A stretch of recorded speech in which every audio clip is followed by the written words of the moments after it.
If you think these kids got into an Ivy League school because they're rich and not because they're literally recruited athletes, you're completely delusional, man. That's not how any of this stuff works. Now, this comment came from a previous post where I explained that doing fencing gives you a much better chance of being a recruited athlete at an Ivy League school. And in that post, I was comparing fencing to other sports like rowing, where you can see that doing fencing gives you literally double the odds of getting into an Ivy League school, even compared to a sport like rowing. And the reason why some sports work better than others is actually really interesting. So not all sports are the same size. For example, a sport like basketball is hugely popular. Everyone's playing it. It's much harder to get recruited. Sports like rowing or fencing are way, way, way less popular. Way fewer people do it. So the odds of you being in that top echelon that lets you get recruited are way better because a lot of the same sports will have similar spot sizes at the colleges. So if you do the math for that, that'll actually make sense to you, but it ends up tipping the odds in your favor. Now, here's the thing. People don't really have a good concept for how money works in college admissions. Does being rich help you get into an Ivy League school? Yeah, absolutely. Do you guys know who I am?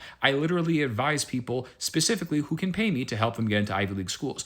I am the unfair advantage. I get it, believe me. So believe me when I tell you that, that is a real factor. However, when you are a recruited athlete, that is not what happens. You are not going through the admissions process. You guys think you're smart because you're going there saying, oh, correlation is not causation. Bro, there's no correlation. These people were literally pulled out of the process. They barely got reviewed. That's what a recruited athlete is. So please, before you comment some nonsense on one of my posts, think this through just a little bit. They're recruited athletes. They do not go through an admissions process. The sport was the admissions process. The fact they play the sport at that level is what gets them in. That's how this stuff works.